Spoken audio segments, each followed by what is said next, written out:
some more perspective on tonight's results, and for that we bring in Texas Monthly Editor-in-Chief Brian Sweany. And Brian, the Associated Press, of course, has just declared that the U.S. Senate control goes to the Republicans. So goes Texas, really.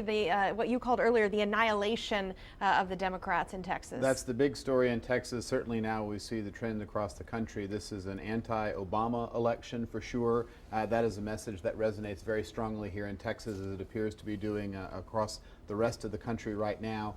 This was a race, an election cycle where we saw the Democrats finally had some candidates with some visibility, finally had some candidates with money and a little bit of energy, and the Republicans were absolutely able to beat that back from top to bottom. The official vote totals are not in yet, but right now these margins are unbelievably large.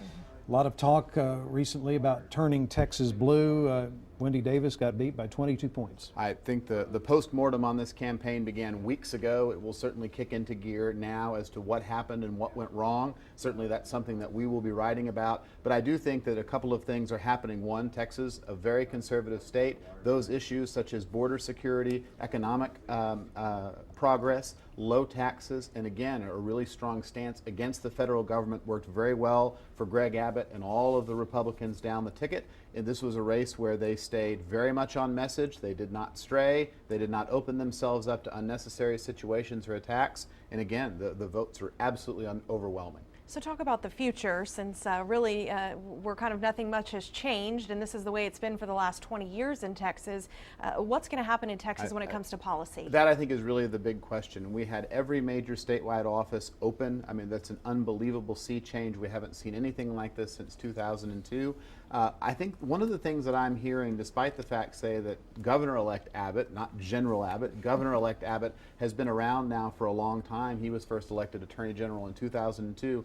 A lot of people in and around the Capitol are not exactly sure what kind of governor will he be. Will he be an extension of Governor Perry's years, essentially the next full term for Governor Perry, or will he begin to take the state in a slightly different direction? Certainly what we have seen him try to do is make sure that his conservative credentials are absolutely clear.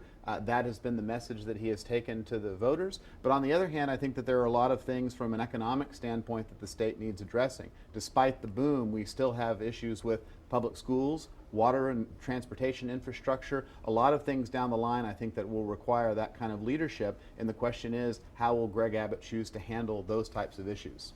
Problems not going away? Not going away at all. Even with the new faces? Absolutely not. Brian Sweany, Editor-in-Chief at Texas Monthly, thanks for coming in. Appreciate it. Thank you.